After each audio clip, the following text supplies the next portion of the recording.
In particular, we hope that this event will allow the brown community to dig deeper into the problematics of new policies, such as the immigration ban, in order to advance understanding of the dangers of the conflation and visual marking that brown bodies undergo.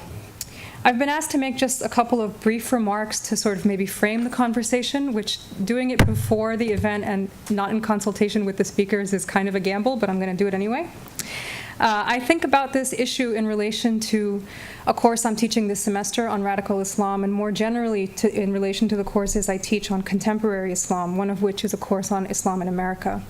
And I've been thinking a lot lately about reframing the phenomenon of Islamophobia, which we've all probably heard of by now, as anti-Muslim racism, or even more broadly, as anti-Middle Eastern racism, to more accurately reflect the intersection of race and religion as a phenomenon relevant to structural inequality, legal disability, and violence, all of which are rooted in the long history of the United States and European empire building. Understanding the racialization of religion writ large and the concomitant proliferation of deeply racialized sentiments in public and in the political sphere helps us see how anti-Middle Eastern racism is not a new problem, but is connected to historical forms of dominance, from white supremacy to settler colonialism, to policies of mass surveillance, to the military misadventures of the United States and its allies, and to neo-imperialism, just to name a few things that Middle Eastern racism is connected to. Because of where we are, we tend to think of anti-Middle East racism as having a primary site of function in the US. At the same time, it's difficult not to imagine that American policy over the last 70 years or so is connected to Orientalist racism as a global problem. In both cases, national or international, anti-Middle East racism potentially overlaps and intersects with, while not being identical to, the exclusion of other marginalized groups. By reframing Islamophobia as anti-Middle East racism, and by extension by exploring the concomitant racialization of religion, we can challenge the idea that the problem is one of individual bias, and that simply knowing more about Islam or the region will necessarily lead to a decrease in this racism. Instead, it suggests that learning more about how structures of violence, inequality, and war have produced racism and discrimination will in turn help us in assessing the wide-ranging impact of those structures and policies on the communities that they affect. So I'm going to leave it to the conference organizers to introduce our distinguished guests, and just thank you for your attention and for your attendance. Sorry, an oversight. I failed to mention the co-sponsor of this event, and I want to thank, on behalf of CSREA, the Departments of History and Religious Studies, the Middle East Studies Program, the Department of American Studies, the Kogut Institute for the Humanities, and the Pembroke Center for Teaching and Research on Women. Without their co-sponsorship, events like this would not be possible. Thank you. Thank you so much, Professor Khalek, and thank you once again to the CSREA for helping us organize this event. We would like to reiterate our thanks to the various co-sponsors that Professor Khalek mentioned for their crucial financial support that was necessary to bring this together.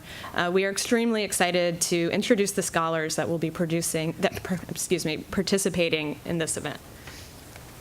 Evelyn Alsultany is the Arthur F. Thurnau Professor and Associate Professor in the Department of American Culture and the Director of Arab and Muslim American Studies at the University of Michigan, Ann Arbor. She is a leading expert on the representations of Arabs and Muslims in the U.S. media and on forms of anti-Arab and anti-Muslim racism. She is also the author of Arabs and Muslims in the Media, Race and Representation After 9/11. Alongside her research projects, she leads the Islamophobia Working Group on her campus, a group of faculty, staff, and students who work together and advise the administration on how to create a more inclusive campus environment for students impacted by Islamophobia.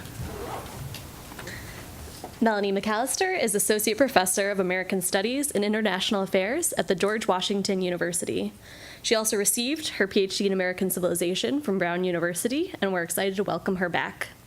In her writing and teaching, she focuses on the intersections between cultural and political history, and on the role of religion and culture in shaping U.S. relations with other parts of the world. She's the author of Epic Encounters, Culture, Media, and U.S. Interests in the Middle East since 1945, and co-editor of Religion and Politics in the Contemporary United States. She is also author of a forthcoming book, The Kingdom of God Has No Borders, A Global History of American Evangelicals. Her new book examines how evangelical Americans have understood their own international interests, focusing in particular on the Middle East and Africa in response to changing political circumstances in those regions from the 1960s onward. Our moderator for this conversation is Bob Lee, an associate professor of American Studies here at Brown and a fellow at the John Nicholas Brown Center for Public Humanities. Bob studies Asian American and Trans-Pacific history and is the author of Orientals, Asian Americans, and the Popular Discourse of Race in America. Alongside his scholarly work, he has been active in developing American studies in China, Hong Kong, and Taiwan. Please join us in welcoming Professors Alsultany, McAlister, and Lee.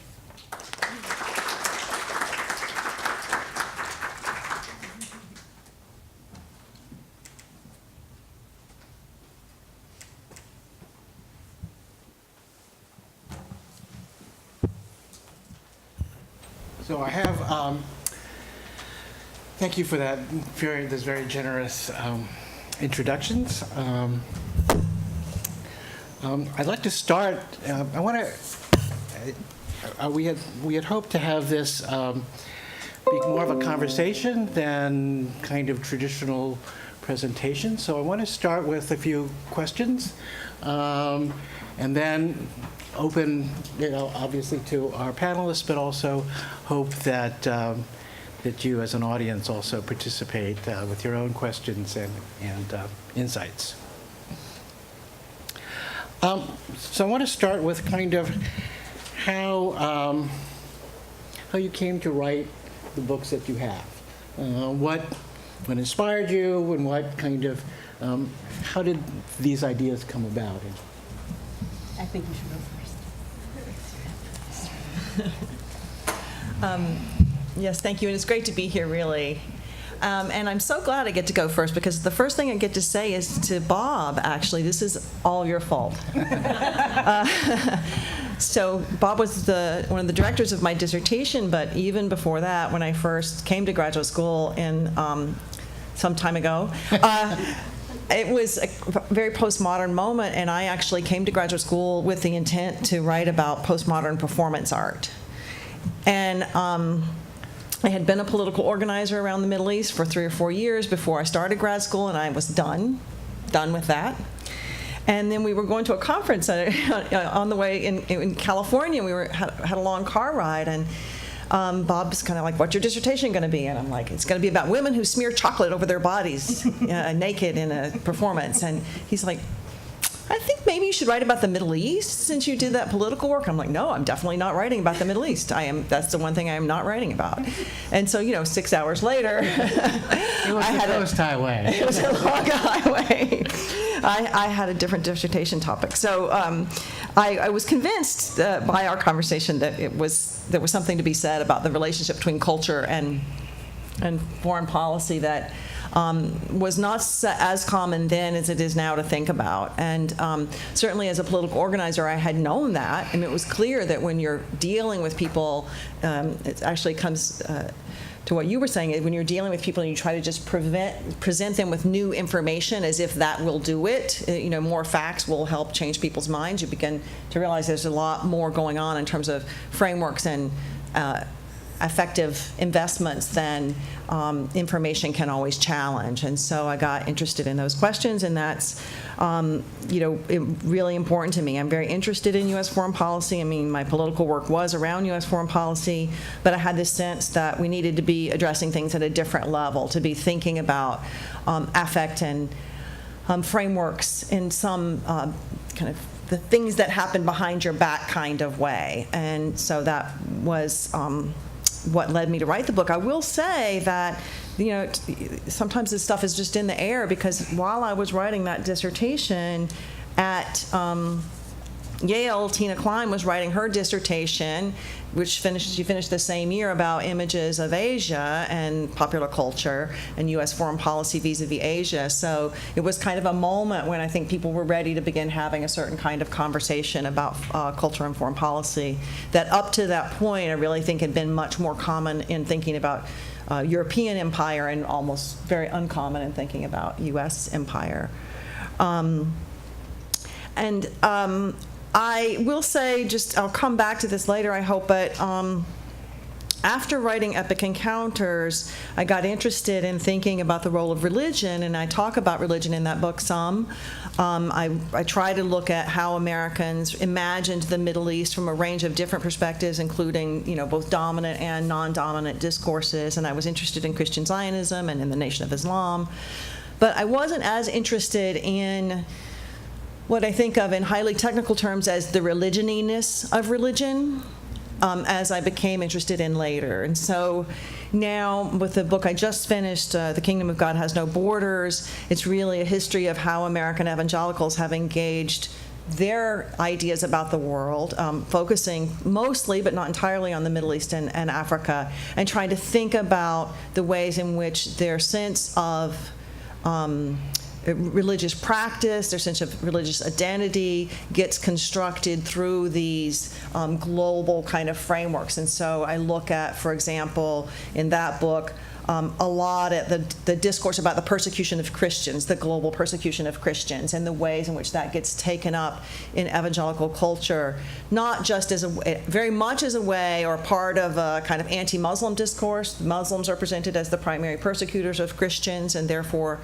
that plays a central role, but also a way of American evangelicals imagining themselves and seeing themselves as in solidarity with evangelicals in other parts of the world. So it's also bizarrely yet completely an anti-racist discourse at the same time. Like, we are part of a global community and we care a lot about what's happening to Africans and people in the Middle East and elsewhere. So I got interested in some of the ways that these representations play out at kind of multiple levels for religious identity in that second book.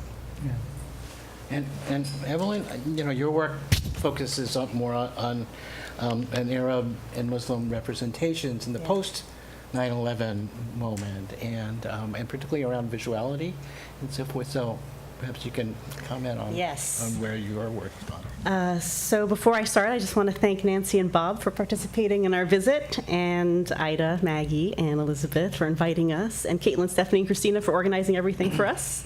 And I also want to mention that when I graduated from the PhD program, it was around 2005, I had read Epic Encounters by Melani McAlister, and I saw her in the bathroom of the American Studies Association conference, and I freaked out, and I said, oh my God, I love your book. If my book could be anything like your book, I just wish my book could be something like your book one day. And I was very fortunate that she was my reader, my anonymous reader at NYU Press when my book went into publication, and that I had her feedback. She came to Michigan to give me comments on my manuscript, and that we're here together, so it's a wonderful thing. So in terms of what inspired my book project, it was watching television after 9/11. And I was surprised by a number of things. I was surprised that there was an increase in sympathetic or quote-unquote positive representations of Arabs and Muslims after 9/11. That's not to say that the terrorist images reduced, but rather that alongside the terroristic images, there were some positive images being inserted in many different ways. So President Bush at the time, for example, would often make statements to remember that our many Arab and Muslim friends and neighbors, that they're not all bad. Or on TV dramas, a trend emerged where if there was a TV drama with a terroristic theme, it seemed like writers and producers were trying to insert a positive character, usually a patriotic Arab or Muslim American, or a victimized Arab or Muslim American that would tear at your heartstrings to diffuse the stereotype. So I was noticing a trend across many different kinds of media and discourses where there was a sympathetic portrayal of Arabs and Muslims, and I was surprised for many, many reasons. One reason is a very long history of representations of Arabs and Muslims in very stereotypical and negative ways, and I brought a clip that I'll show later on to illustrate that. But I was also surprised because it's common historically to demonize the enemy during times of war, so I started to wonder, why now? Why after 9/11, where I would expect more demonization, and there was, why would there also be these positive representations popping up? And so I was really started to look at this paradox, where on the one hand, we were starting a war on terror, going to war in Afghanistan, going to war in Iraq, passing a USA Patriot Act, opening Guantanamo Bay Prison, Arab and Muslim men being detained and deported in large numbers. So this is happening on the one hand, and on the other hand, television is telling us a story that we're a very tolerant and diverse society. And I started hearing people in forums like this say, but we're at a new place after 9/11. We don't do what we used to do anymore. We're not going to do to Arabs and Muslims what we did to Japanese Americans. And I noticed that people felt comforted by this. I felt comforted watching these images, but I started to wonder, what are they doing? So my argument in the book is that these positive representations were operating not intentionally. It's not as if writers and producers are plotting or conspiring in some way, but that the images were working to create a form of post-race racism, where it's a form of racism that appears like we're at this new moment that's very diverse and multicultural, while all of these repressive policies are still being enacted. But it feels better because we're not doing to them what we're doing to other people, but that actually is in fact what is still happening. So the one concept that I develop in the book, which you know academics love to create concepts, and I'm still not sure if this one will stick, but I really wanted to create a term that captured the phenomenon that I was watching, which is terrorist storyline, insert positive representation. You see, we don't stereotype all of them, and this being repeated over and over again in the news, in TV dramas, and in other kinds of popular culture. So the term I came up with is simplified complex representations, and that basically refers to storylines in TV dramas that appear really complex. They're really interesting characters and really interesting storylines and all of these twists, but if you watch a lot of them, as I did to write this book, you get to really identify a few ways, a few tropes that are repeated over and over and over again. So it becomes very simplistic. And I've become the kind of person that you don't want to watch television with, because I'm going to tell you in advance what's going to happen. I'm going to say, the white guy's going to be the terrorist. I bet you anything, it's going to be him. And that's usually what happens. So that's my book in a nutshell.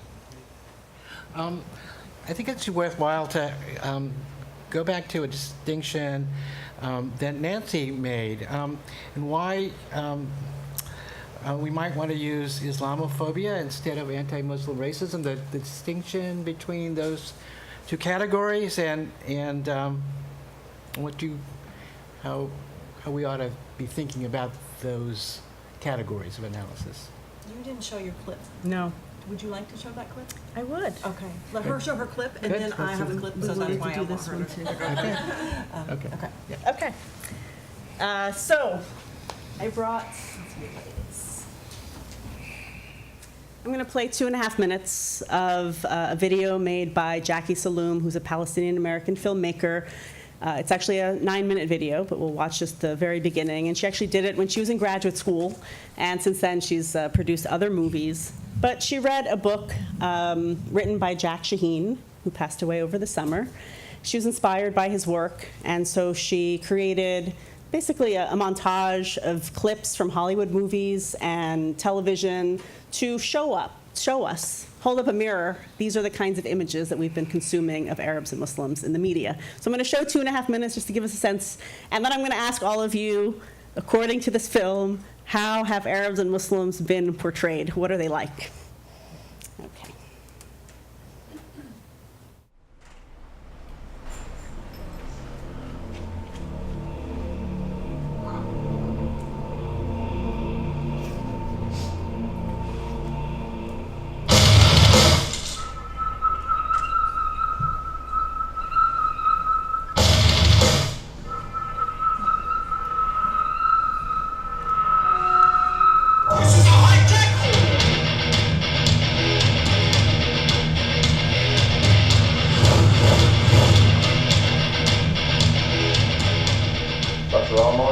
What God's command is? To kill Americans. It's your government we fight, not you. It's your White House. One day I will go there. I will drive a truck. And trach, it will blow. You have killed our women and our children, bombed our cities from afar like cowards, and you dare to call us terrorists? Amanda White's boyfriend. Husband. Yeah, I was. In here? She was married. here showing the fall collection. She got hit by a burst of terrorist crossfire, Palestinians, French police. Oh my God. They found me. I don't know how, but they found me. What for, Marty? Who? Who do you think? The Libyans! Holy shit!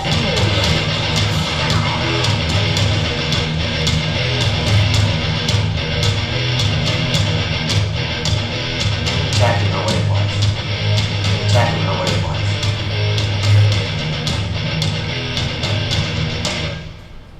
There's no borders, no customs. They can go anywhere in the U.S. There's nothing to stop them. That one in the Arab section. When we run into one of the grand Mufti's gangsters, they'll kill you, son. They'll slit your throat. Do you understand what I'm saying? American citizen. American citizen. Before we start drilling, where should we park the camels? All right, I'm going to stop it there. So how would you describe Arabs and Muslims in those images? What are they like? Sinister. What else?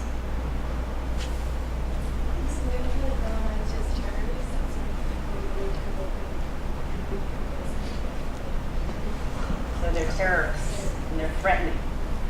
Anything else? They're more often than not taking more like traditional clothing. Yes. So they have different kind of non-Western clothing usually. So we have that they're yes. There's this box, that orange box over there. So that's a mic, I guess. So if we Because can, we're as recording this. you ask your questions or make a comment, Yeah, sorry about that. you can throw the mic around. That's what I'm told. Don't throw it too hard. So just speak into the little black circle. Should I repeat my question? What? Should I Sure, just repeat my yes. answer? Okay. Yeah, they're like depicted more like non-Western, like more what we would consider like traditional clothing. Thank you. So non-Western. Did anyone else want to add something? So, Nancy. They're also really dumb. They're not Yes. particularly smart, Yeah. even though they're really scary. Yeah. So they lack intelligence. They're scary. They're threatening. They hate America. In other parts of the video, they hate Jews. So they're very threatening people. And so Jack Shaheen wrote this book, Real Bad Arabs, How Hollywood Vilifies a People. And in the book, he reviews almost 1,000 movies produced since the early days of Hollywood in the late 1800s.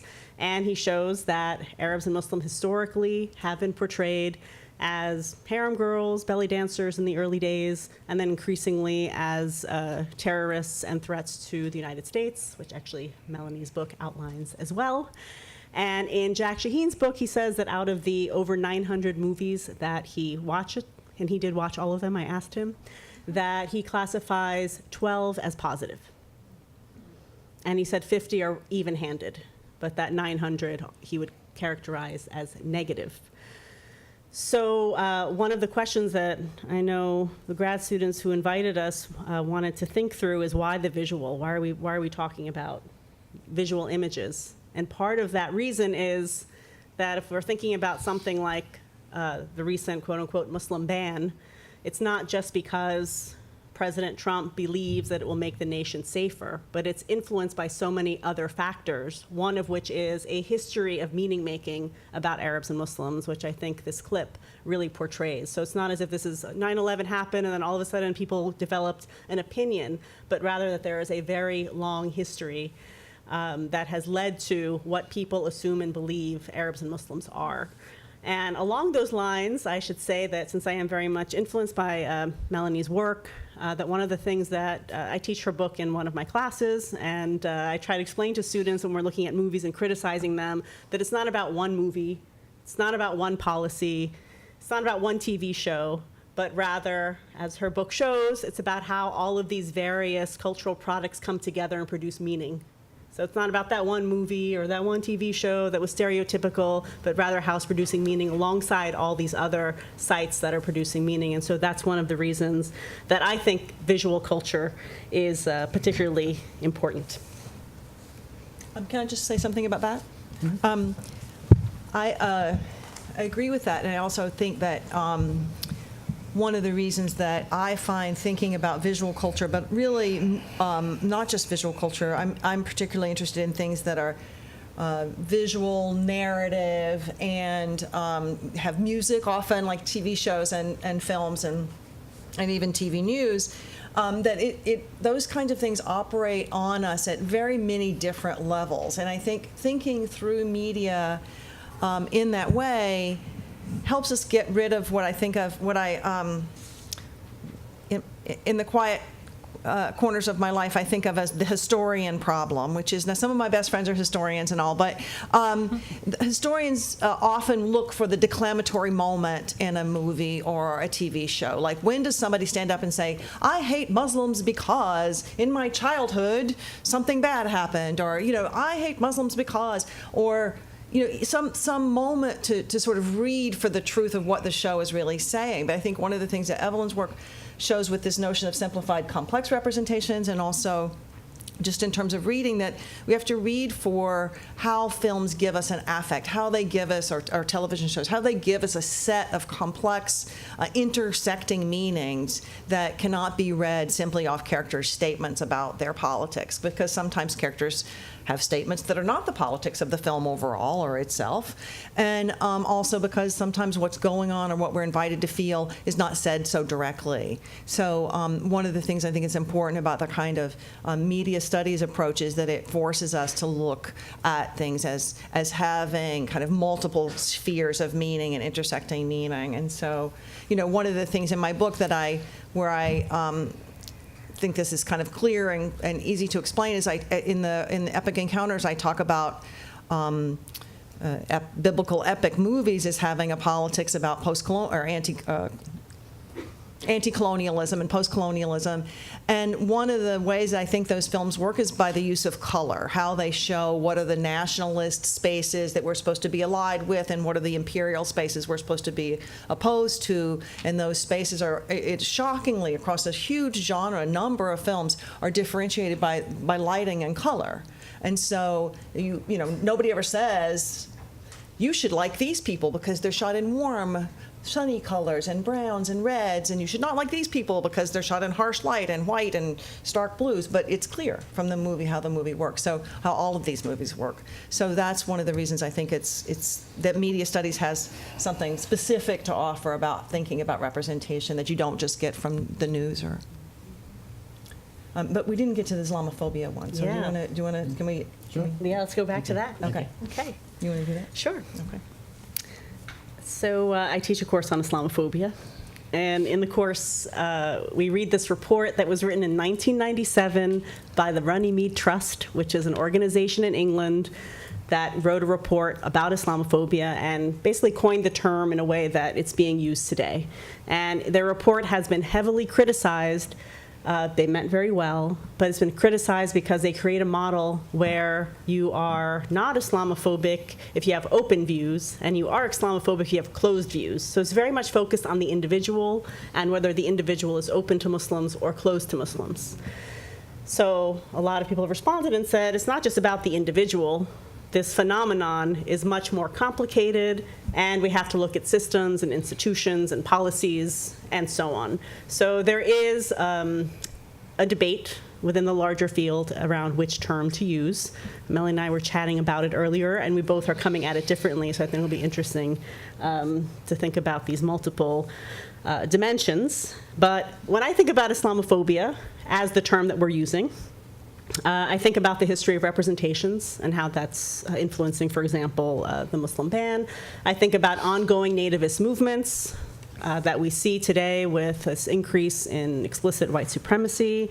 I think about policies past and present, whether it's the Patriot Act or the current Muslim ban. I think about how there is a real crisis in how we understand terrorism in this country, and how that is influencing our understanding of Islam, broadly speaking. I think about a growing Islamophobia industry where people are literally making a living creating quote-unquote knowledge about Islam and feeding this racism. So the term Islamophobia tends to focus on an individual having a phobia. like you're scared of bugs or you're scared of being enclosed in an elevator. And then the idea, as Nancy said, is that if you learn more about Islam, you'll get over it. Meanwhile, it's a much more complicated phenomenon. So I'm part of this growing camp of people who want to say anti-Muslim racism instead of Islamophobia.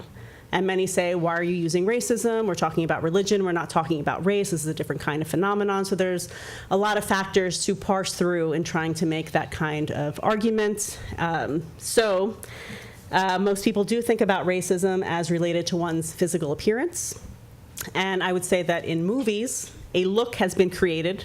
Most people say Muslims, you can be of any background. You could be Chinese, you could be Arab, you could be South Asian. There's a long history of African American Muslims in the United States who get left out of conversations about Islamophobia. So racialization doesn't seem to make sense because there isn't one look, but Hollywood has created a look. So there is an appearance that people have in their mind when you say Muslim. It's usually a brown person, South Asian or Arab. And interestingly, in a lot of these TV shows that I look at, the Muslim actor is not played by an Arab or a Muslim. It's usually Arab and Muslim are conflated, so no one knows the difference. You don't know if it's an Arab character or a Muslim character on television. And then it's often played by a Latino character, South African. There's a South African character that gets a lot of roles. Actor, yes. What did I say? Character, thank you. Actor that gets a lot of roles. It's rarely an Arab or Muslim playing these roles. So one thing is there is a look that has been produced, and the other is that there are particular markers that have been linked with meaning. So whether it's a Muslim man with his beard and kufi, or the non-Western clothing, or a woman who wears the hijab. So there is something there in terms of physical features and physical marking.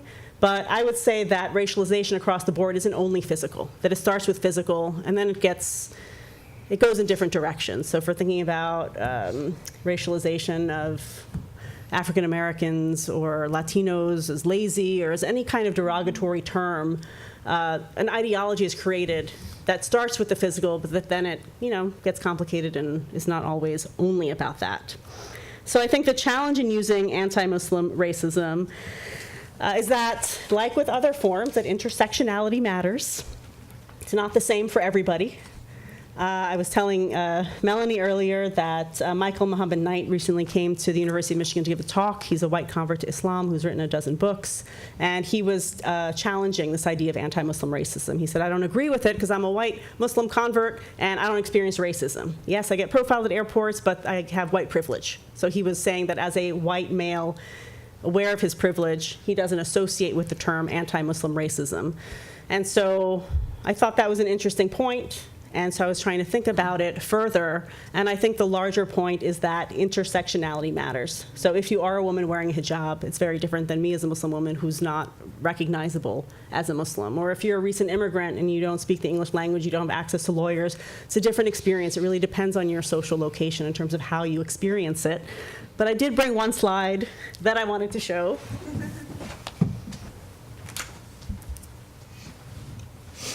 On the question of whiteness. Where's this one? Here we go. So one of the chapters in my book looks at John Walker Lind, who is a white convert to Islam, and he's now serving a 20-year prison sentence. And he was captured by U.S. forces in Afghanistan. He was fighting with al-Qaeda, not against the United States, but against the Northern Alliance. And I was looking at how his path to terrorism was described by news media. And I would say that even though he is a white man, that he did go through a racialization process. So, and you can see it partly visually here. The story is basically that he was born in Marin County, California, a very liberal town. His parents let him create his own curricula, so there's this hidden agenda about how liberal education is really bad because it took him off on a very bad path. He read Malcolm X's novel, his autobiography. It inspired him to convert to Islam, so all these red flags along the way. He ends up going to Yemen to study Arabic. He then goes to Pakistan because he wants more rigorous education. And then, there are all this narrative about him sleeping on the floor, on rope beds, foregoing luxuries, embracing an uncivilized lifestyle, sleeping next to a man who he's potentially in love with. So there's all this coded language around him, not necessarily being gay, but asexual, losing interest in girls, perhaps loving a man, perhaps having a homosexual relationship. It snuck in there that his father is gay. So there's this strange queering of him along the way. And you see what basically how he's pictured at the very end.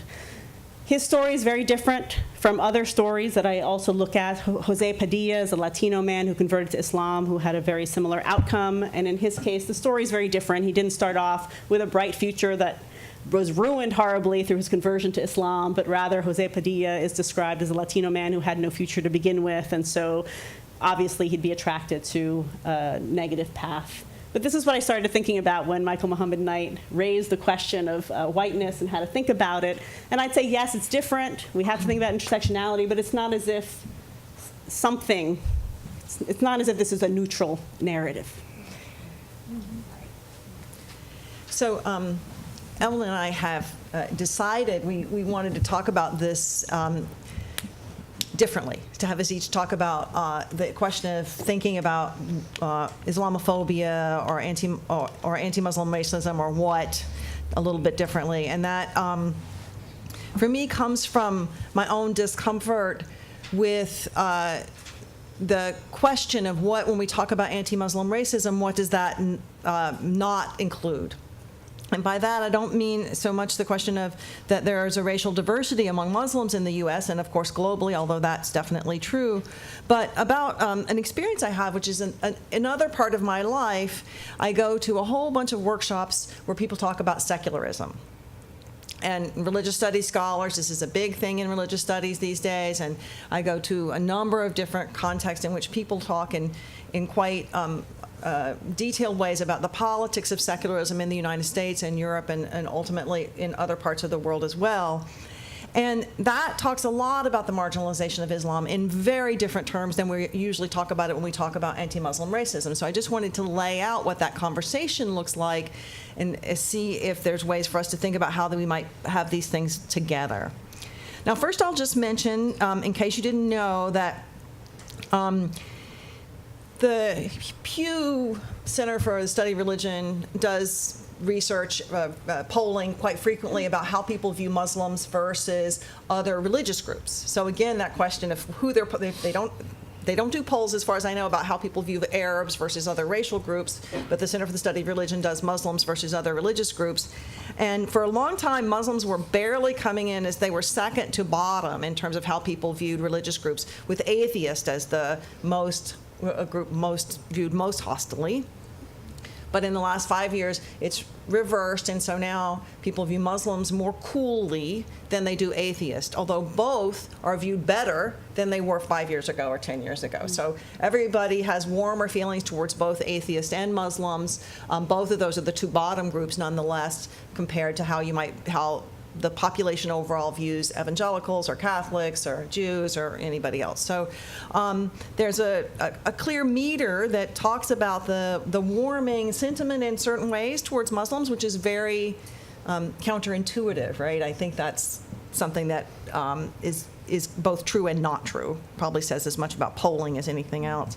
But I wanted to take seriously, in thinking about how people view Muslims, to take seriously what I'm going to call anti-Islamic discourse. I don't think that's ever going to make it to the Time magazine cover, but I'm very unhappy with the term Islamophobia because not only for the sophisticated reasons that Evelyn mentioned, but also because it's kind of, I don't believe it's a phobia. I don't believe people are afraid. I think that's not the right word. But I also am uncomfortable with thinking about anti-Muslim racism because I don't think it takes fully account how Islam and other non-Protestant religions are marginalized in the construction of modern secular states or modern secularism. And this is something that you've probably, I'll talk about where I get to that in a minute, but I'll give you an example. So about 5 years ago, 7 years ago now, Jerry Boykin, who was the former U.S. Undersecretary of Defense for Intelligence in the George W. Bush administration, was speaking in September 2010 when he is explaining why Muslims shouldn't be allowed to build a mosque in wherever they were trying to stop a mosque from being built. It was a common phenomenon back about 5 or 6 years ago to really organize against people's requests to build mosques. And he explains that Muslims don't actually have, should not have protection from by the First Amendment. And he explains why. We need to realize that Islam itself is not simply a religion.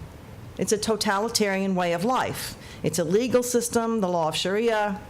It's a financial system, it's a moral code, it's a political system, it's a military system. Islam should not be protected by the First Amendment, especially when one knows that those who obey the diktat of the Quran are duty-bound to destroy our Constitution and replace it with Sharia law. This statement that Islam is not actually a religion and therefore not eligible for First Amendment publication is something that people say a shocking amount. And they say it almost always in these terms by arguing the anti-Islamic discourse industry says it by arguing that Islam is not a religion because it's a way of life. It's a total system. It has a statement about government. So what is it that allows somebody to say with a straight face that the second largest religion in the world is not a religion? And I think it has to do with what the anthropologist Talal Assad has talked about in terms of the construction of the idea of secularism. And by secularism, Assad doesn't mean non-religion. He means specifically the ways in which modern states organize what things are religion and what things are not. And it's very important.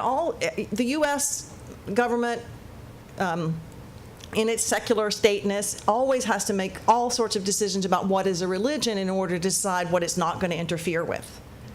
So if the U.S., for example, in California, the courts had to decide if yoga could be taught in the public schools or not. You can't teach religion in the public schools, so they have to decide, is yoga religion? It has to happen over and over again. Who's eligible for protection for free exercise has to do with whether or not it's a religion. So this is something that Assad argues that the problem happens, not that states have to make decisions all the time, but that states consistently in the U.S. and Europe both consistently make decisions about what is a religion based on Protestant criteria. And that is, it's a religion if you really believe it in your heart. And that Assad argues, quite compellingly, I think, that this notion that religion is a matter of what you believe in your heart is a peculiarly Protestant notion of what religion is. That's how Protestants understand their religion. And the Supreme Court understands it that way, too. You are eligible for protection if you have honestly held belief. But that, in fact, that's not how all religions work.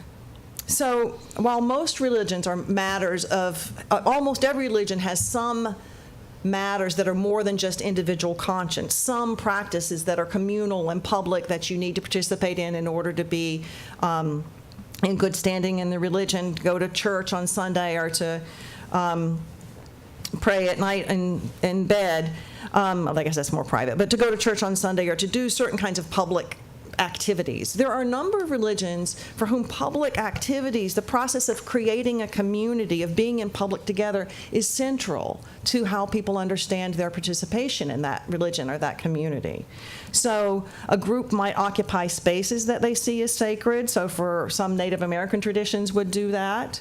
Or perhaps their daily practices occupy a shared soundscape, as with the Muslim call to prayer. Or a friend of mine, Serena Gral, is writing a book on the Quran, and she calls it, I think her title is going to be The Quran, a Good Book. But she argues that actually people keep talking about the Quran as something that you read, but for many Muslims, the Quran is something that you hear, and so need to think about it in a somewhat different way. So anyway, that these practices that help create communities that understand themselves as grouped together, living in public spaces in some way, organized around practices rather than just your sincerely held private belief, that those religions are very hard for modern secular states to understand. that's why Native American religions are so often not given the protections that other groups are, because those don't look like religions. Peyote use doesn't look like a really serious religious behavior that needs to be protected, precisely because or land claims by Native Americans even more so, because these don't fit in with a kind of unstated but very, very real definition of what counts as religion. And of course, and I'll just mention that one beautiful book by Tessa Winger on the Pueblo ghost dancers in the 19th century captures this beautifully. The title of her book is "Yes, We Have a Religion," which is a quote from people trying to explain what they were doing at the time. So, of course, race has a factor here. I'm not saying that, it becomes easier to dismiss a group as having no religion if they can also be racialized. But the category of no religion or not enough religion or the wrong kind of religion happens in terms that are very common in the US and Europe and some other states that claim to be secular, that have a definition of religion that makes certain behaviors acceptable or good religion and certain behaviors not. So I want to show how then the kind of reverse of that is that people can try to make a claim for a group as being worthy, good Muslim, good person, and should be included in the category of acceptable humans and maybe part of the community. In the case I'm going to show you, not part of the U.S. community because it's an international film, but part of the community based on proving themselves to be like Protestants, or being shown as being like Protestants. So the clip I'm going to show you is from The Kingdom, and it's one of these good Muslim images. Has anybody seen The Kingdom? How's Jamie Foxx's career going? Okay, not that great. So this is a film from 2008, and in this film, Jamie Foxx leads he's an FBI agent who's leading a group to go to Saudi Arabia to investigate a terrorist attack there. And it's a very typical action movie. They search for clues, they find some clues, they find some bad guys, they have firefights, car chases, and then they succeed in the end. But I hope I didn't ruin it for you. But the scene I'm going to show you is a scene where Jamie Foxx, and there's a whole set of things to say about the fact that Jamie Foxx is represented as the good American, as an African-American lead character. He represents the good side of America. And the film itself really touts its own liberalism around Islam. I mean, of course, it has a terrorist, and the terrorist is a bad Muslim. But this guy who's helping them with the investigation is a good Muslim. And we know he's a good Muslim because A, he doesn't care about hearing about any terrorists. This is the declamatory moment. I don't want to care what terrorists think. I don't want to know anything about them. I just want to see them dead. And then it also shows him as being a good Muslim for a different reason, which is how he prays. So I want to show you this scene, and I actually think, are you going to be able to get the light? Oh, good. I want you to look at the color, and hopefully just get a sense of how the terms under which he's presented as a good Muslim. Oops. I'm turning it off. This is just a lead up to the scene I'm going to show you.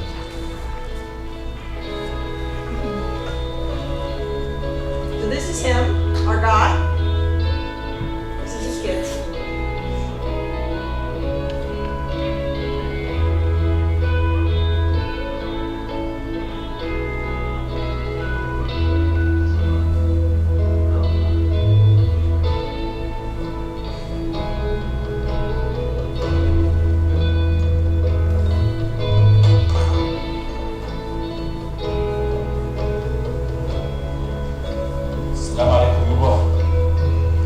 السلام ورحمة الله. كيف حالك أبوه؟ الحمد لله. عندي سؤال.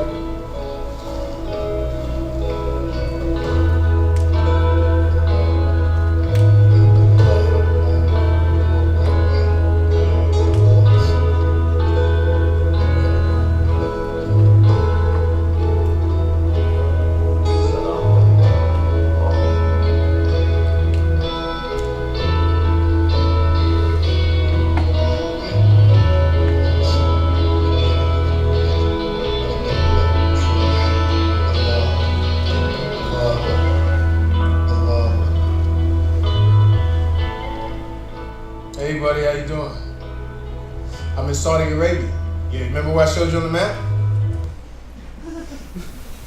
So, right, it's not too hard to see the ways in which the music, the lighting, the color, the fact that women are shown praying in home, which you almost never in scenes of Muslims when they are shown praying, is almost always shown in a big group of mostly all men.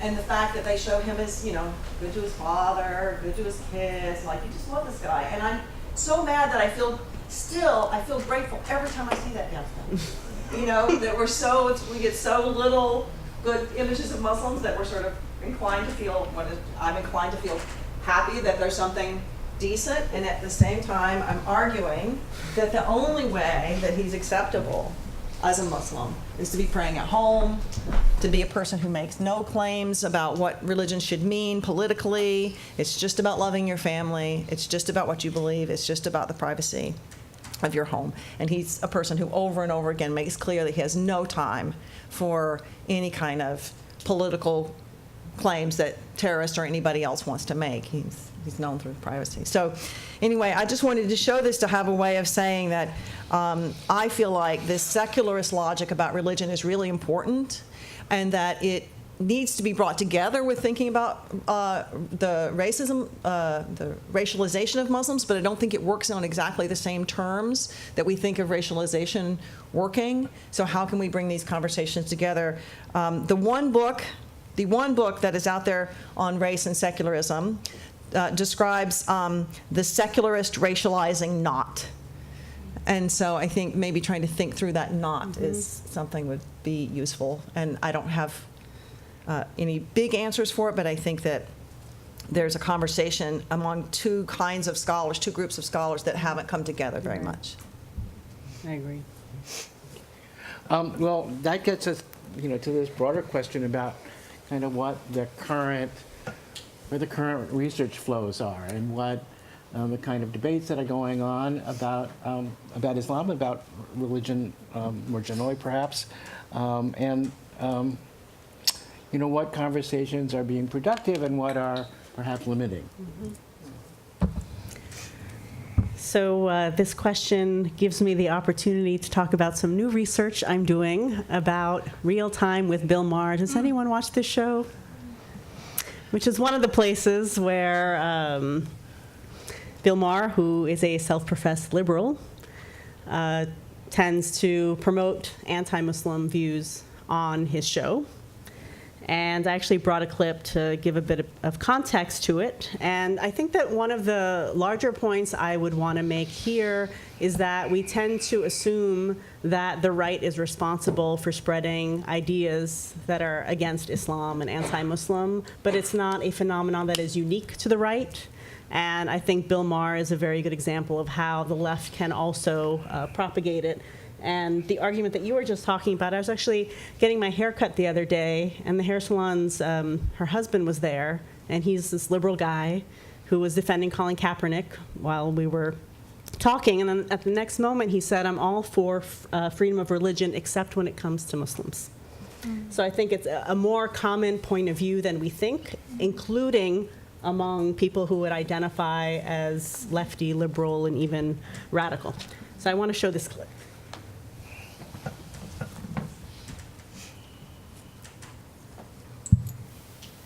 So this is an episode from October 3rd, 2014. It included Sam Harris, who's an author known as part of the New Atheism movement. And Bill Maher invites him on his show often because they share similar points of views, but Sam Harris is a scholar, so he has a lot of data to back up what Bill Maher wants to say.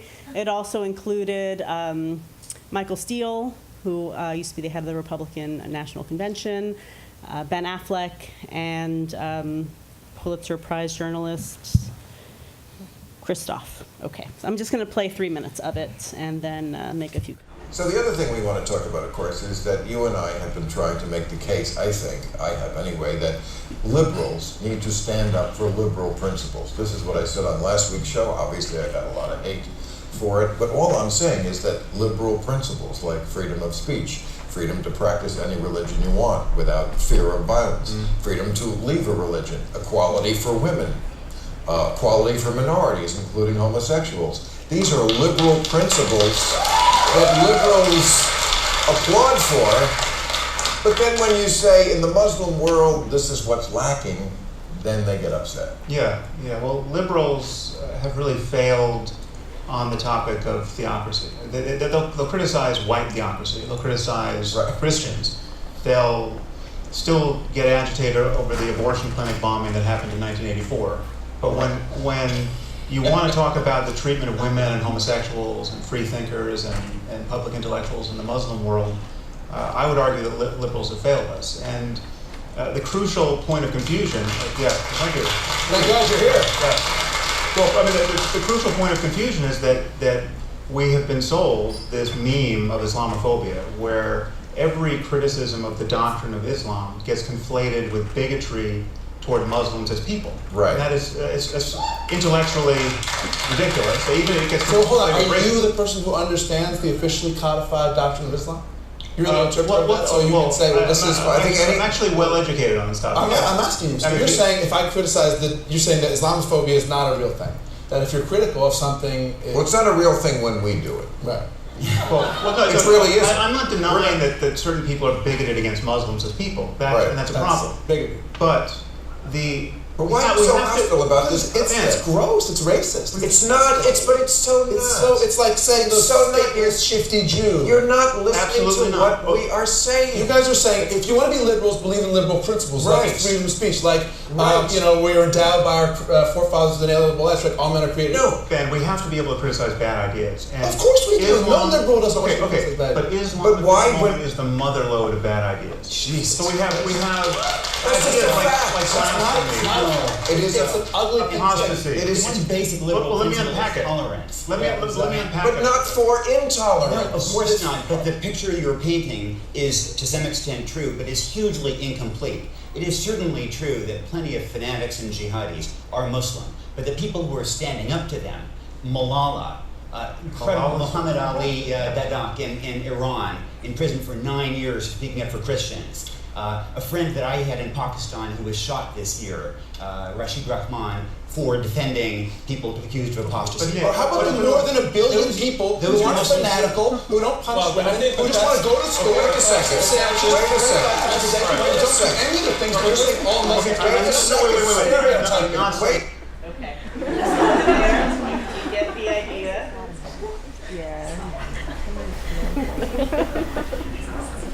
I hope you get a big raise for watching that.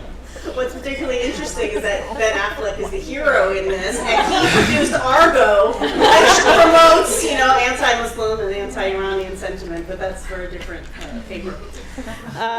So obviously one of the big issues here is that Bill Maher is promoting an argument that Muslims are not compatible with liberal principles, that Muslims, all 1.6 billion of them, don't believe in women's rights, don't believe in gay rights, don't believe in freedom of speech. And so the first obvious problem is the monolithic conversation, all Muslims. We also have the very typical conversation as if Islam is something that's foreign. It's not part of the United States. It should stay outside of the United States. And also, it's portrayed as if the United States has resolved all of its problems, as if everyone in the U.S. is 100% gay-friendly and trans-friendly and so on and so forth. But one of the things that I'm particularly interested in is this concept of what makes a Muslim good. Mm-hmm. So what are the limits and what allows for inclusion into liberal multiculturalism? So Melani showed us that Muslims practicing their religion in a Protestant form is one way. My book looks at many different ways. Two of them are the frequent image of the patriotic Muslim who's willing to fight and die for the United States. So many, many characters in TV dramas take this form. The victimized Arab Muslim that I mentioned earlier. But other figures are the moderate Muslim, who's also someone who knows that you practice religion at home in the privacy of your home and you don't bring it outside of the home, and who's willing to collaborate with the government in any kind of means, and who really promotes Faisal Rauf comes to mind. He's the imam who was behind the Ground Zero Mosque controversy. He was trying to create this multicultural center in New York City, and he was considered the ideal moderate Muslim until this controversy, and then he lost his stature. We have Native informants. Ayan Hirsi Ali is there. She was born in Somalia. She has a tragic story of having gone through female genital mutilation. She left Islam, and she's been a very outspoken critic of Islam writ large. And so she serves this role of native informant, confirming the most horrible stories about Islam as if they are the only ones about Islam. But in this clip, we also have the emergence of the heroic Muslim, as Nicholas Kristof is speaking. So the good Muslim is someone who is fighting the bad Muslims and who dies. And I don't know how many, it's a very extraordinary position to think about Malala's story and the other stories that he names. And then the new figure that comes up later on in this clip is the nominal Muslim. So at one point, Ben Affleck in frustration says, well, what's the solution? And Bill Maher and Sam Harris say, the West needs to prop up the nominal Muslim. The nominal Muslim is someone who is culturally Muslim but not religious. Prop up the cultural Muslim, the nominal Muslim, to reform the faith. So that's their solution. It has this colonial echo to it, that the West has to prop up these certain individuals to reform the faith, and they're not even religious anymore. So part of the question I'm asking is, what are these terms of inclusion, and how are they limiting? One of the, I'll end with this and pass it over to Melani. One of the challenges in writing about this is really thinking through the problematic of liberalism. I feel like it's so normalized, even for me when I started thinking about it. Of course I'm for freedom of speech and for equality for women and LGBT and so on and so forth. But then I read a few books that really helped me dig into it. Lisa Lowe's book, and also Falguni Sheth has a book. And both of them talk about how liberalism and the ideology of liberalism has become normalized to the point that we can't think outside of it, but that liberalism is very much in concert with colonialism, the rise of empire. That it's actually not the exception, but the rule for within liberalism for people to be excluded while presenting to the public that it is completely equal. So I think I might... One of the points, which I think you would appreciate given your last comments, that Sheth makes is that the position of Muslims as incompatible with liberal principles is not new, in the sense that Catholics, Mormons, Jews, atheists, and other religious minorities have also been historically excluded from notions of Americanness.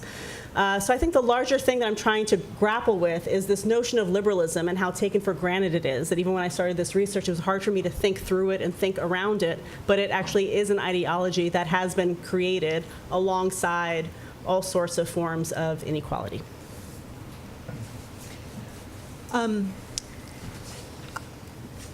I am one of the things Bob asked is sort of what's going on that makes you a little crazy and problematic in terms of the conversation or the scholarly or public conversation. And then Sam Harris shows up, and I will say, I don't always say this, but I will say that I am an atheist, and so I nonetheless find Sam Harris to be one of the most annoying human beings that God did not make. I don't even know what to say, except that he makes a classic mistake, and I want to be clear that in critiquing what he does wrong, I'm not trying to find a good Muslim, although it does kind of sound like that, I fear, and it's not my goal. But I do this in my work on evangelicals too, is that he makes this argument that whenever he wants to critique any religion, he just looks at the text and he reads it and he says, here's Sam Harris's interpretation of, Genesis or any surah of the Quran, and the text is something I can read and tell you what it means, and therefore we know what the religion says. And one of the many things wrong with that is that religious studies scholarship for 30 years has done nothing but try to teach people to look at religions as practiced and lived, not simply as textual based. It's not that, evangelicals, who I just wrote a book about, are, paragons of doctrine clarification. They care about their text, but nonetheless, they live their religion in ways that are not drawn directly from any direct relationship to a text, as everyone does. So just as an aside, but I think it's related, as one of my favorite facts about evangelicals, American evangelicals, I do a lot of stuff about evangelicals overseas too, but American evangelicals, 80% of American evangelicals believe in hell. And you're like, yeah. What about the 20%? I mean, this is a religion that I grew up in, and I'm pretty sure is heavy into hell. That seemed important from most preaching I've heard. But that it's pretty clear that those 20% find other things other than the doctrine, a major part of the doctrine that they do not agree with. I don't believe there's hell, but I really like my church, and I like the preaching, and I like how he talks about raising your kids and how hard that is, and I like my friends, and I like the music and whatever. I mean, people find reasons to engage their religious faith. And the same is true of any religion, including Islam, that people live it as an experience, as a practice, and a set of many different practices around the world. And when people talk about Islam in the U.S., often the only time anybody talks about practices is to say, wait, this person, eats sandwiches. I like that one. They must be okay. And that's not what I'm suggesting. I'm not suggesting looking for people who have good practices, as opposed to their text, but actually recognizing that the reason it makes sense for Ben Affleck to get upset about the 1 billion Muslims, or actually more than that, I think it's 1.7, is that people are living in so many different ways the experience of their religion.